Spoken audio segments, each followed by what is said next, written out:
Hey guys, it is Jonquil, your favorite artist, well, one of your favorite artists. Welcome back to my page. We're going to be doing a draw with me today in my sketchy book. First things first, let's look at some of my favorite art supplies. Now, I know you see all these markers, but we're going to talk about HOTU markers right now. HOTU markers are comparable to Ohuhu markers. They come with a brush tip. They go on very smooth. I highly recommend these, and they're more of a budget friendly option. I will include them in the link below. And of course, we have to go to them owls, Ohuhu themselves. You know, these are the markers of the moment. And then of course we have Arrtx acrylic marker. These are my go-tos. I have so many sets of acrylic markers, but I like these, and these are automatic and they're brush tip.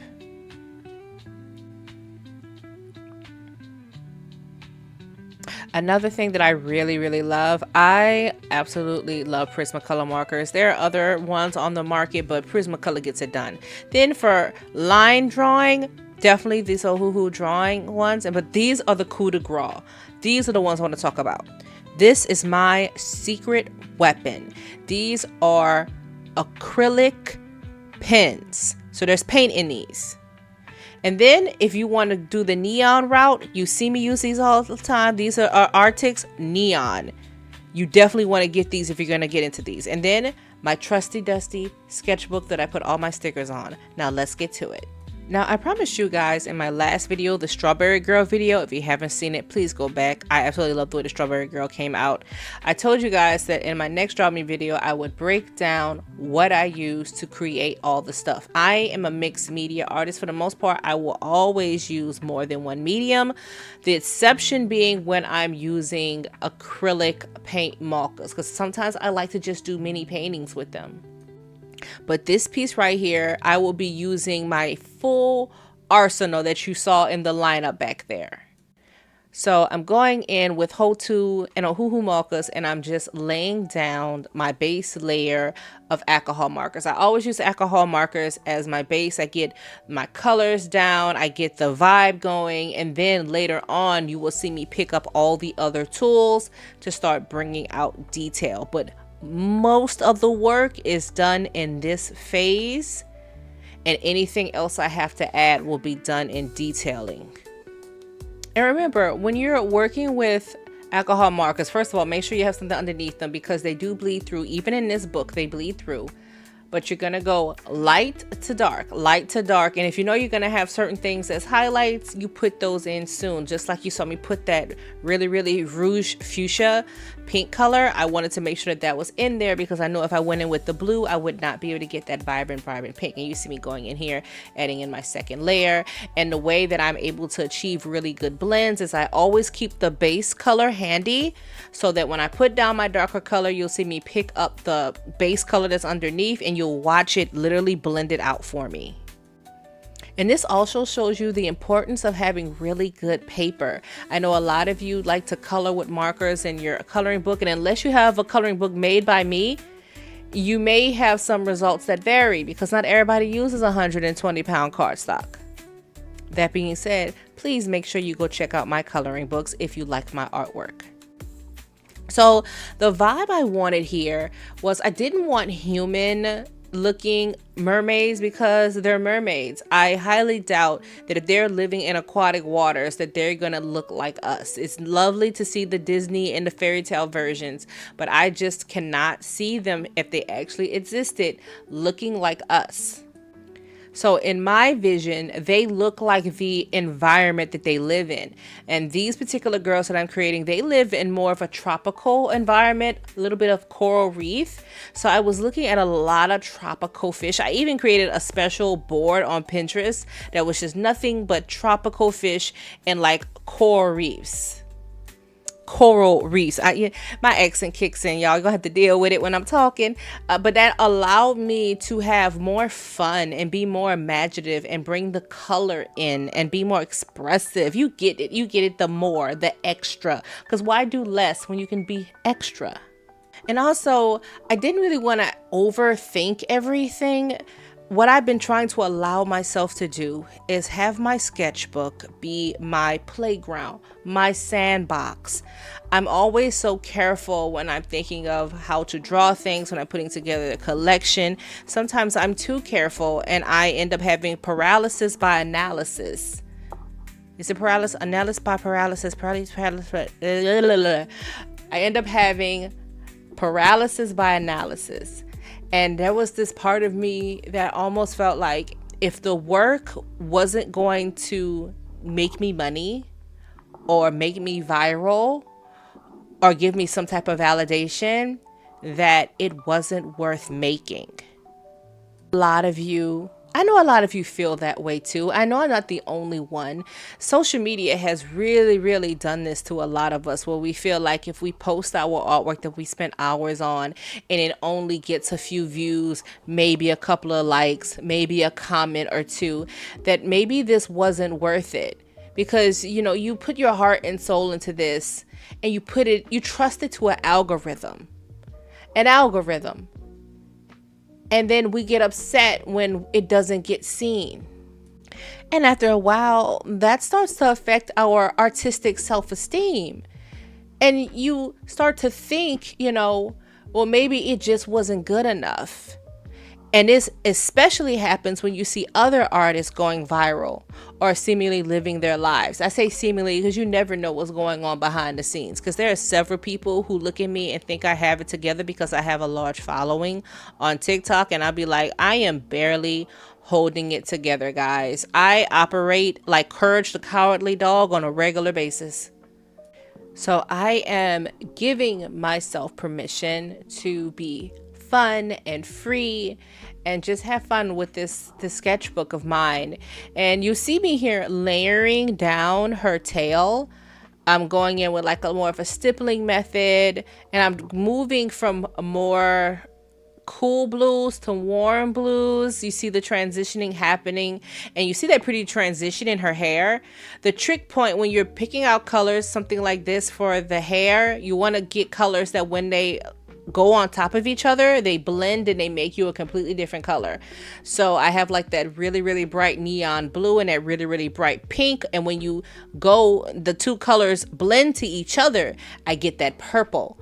I didn't add that purple. That purple happened naturally when the colors blend. So that's a good way to like create multicolor effects, especially in something like hair.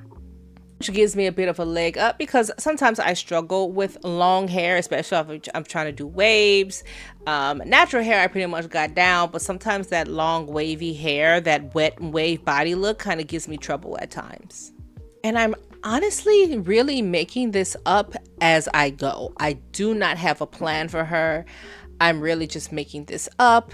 If I put a color down and it doesn't work, I try not to panic about it, simply because that's where the acrylic markers come in place. And I tell people all the time, you don't need to have all the stuff that I have, but I need it. So when I'm working, I can put something down, and later on, if I decide, you know what, this just isn't working, this didn't blend like I wanted it to, it just didn't come out the way I envisioned it in my head, I can take acrylic marker and I can start over again, because you can put acrylic marker on top of each other over and over again. So that allows me to really explore and not get 100% boggled down and committed, because like I said, I will overthink things. Oh my God, I'm so bad at overthinking things. Like right here, when I started adding that dark color in there, I stepped back and was like, I hate it. I hate the way it looks. It's not blending the way I want it to. I was like, what am I going to do? And the panic sets in and you start to ask yourself, am I even an artist? I should just throw this whole thing away. I don't know what the hell I'm doing. I'm not actually an artist. Like, look at that. Look at those blue lines I was trying to work in. Then you see me keep lifting the page. And I'm like, I'm in total disbelief, by the way. And I think I was lifting the page to make sure that the protector wasn't slipping because it's so close to the crease.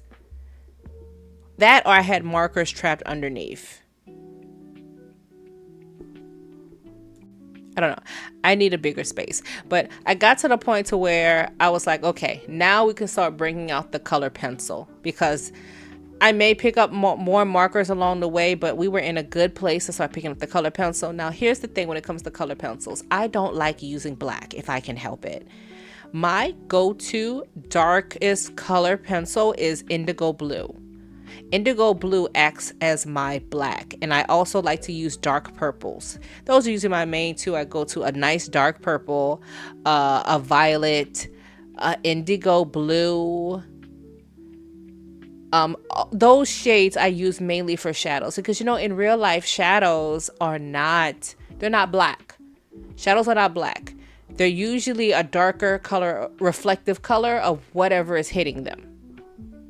For example, if you are drawing an apple, of course, like your deep shadows for an apple may be like a dark brown or really dark red. Now, if it's in cool light, you may be able to get away with losing a darker blue or a deep dark violet. If it's warmer, you can use like dark oranges, like different ways to show that color, but never black. Black will kill off the color, and it's gonna look flat. Now, you see me picking up that makeup brush. So that is a tip that I got from looking at another artist. Her name is Coco. Everybody knows her as Color with Coco. And I saw that she had a makeup brush and she was like fanning pieces out the way. So Prismacolor cores are really soft. Even when you sharpen to a point, which by the way, you should always sharpen your color pencils before coloring with them. You need that really sharp point in order to get those really good blends. But when you are drawing with it, sometimes little pieces will break off, or when you're using an eraser, you get those eraser bits that you just can't get off with your hands or blowing. So you keep a makeup brush, a soft makeup brush, to brush those away.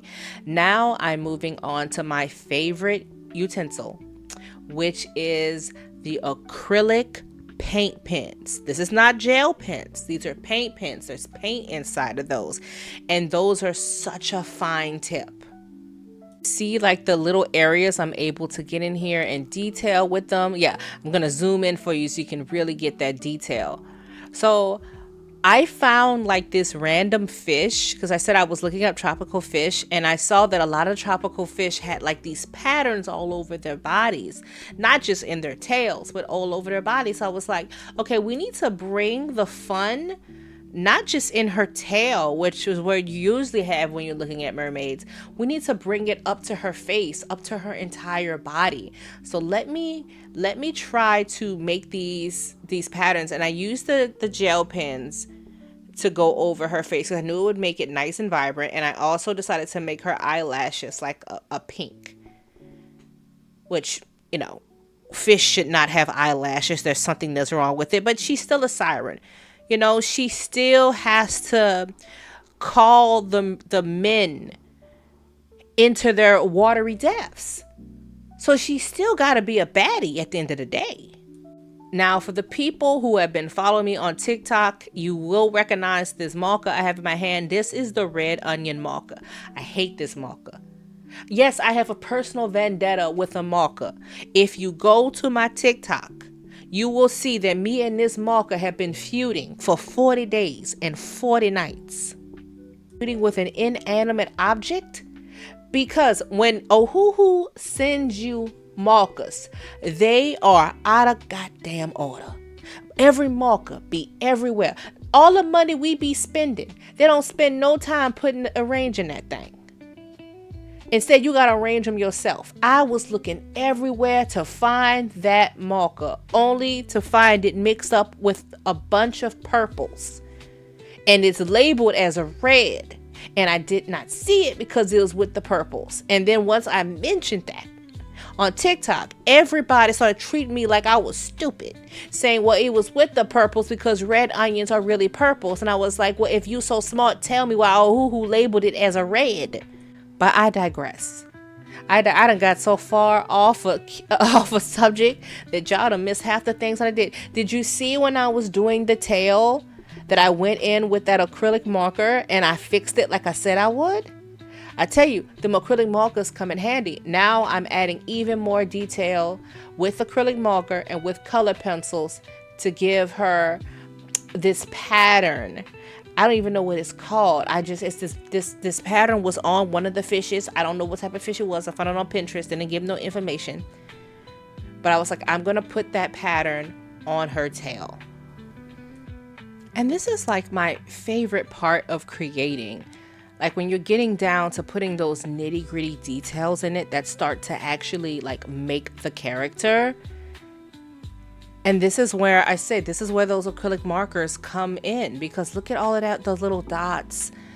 And then the color pencils. This is where it starts to come to life. This is why I say, have a little bit of everything in your arsenal. It makes things more fun. And here she is in her full regalia. I love the way she came out. Now, if you liked this video, please make sure that you, one, leave me a like, that you subscribe and leave me a comment so that we can continue to commune with each other. And here is the entire picture. These are my sirens. And yes, I will post the rest of them. Just make sure you subscribe.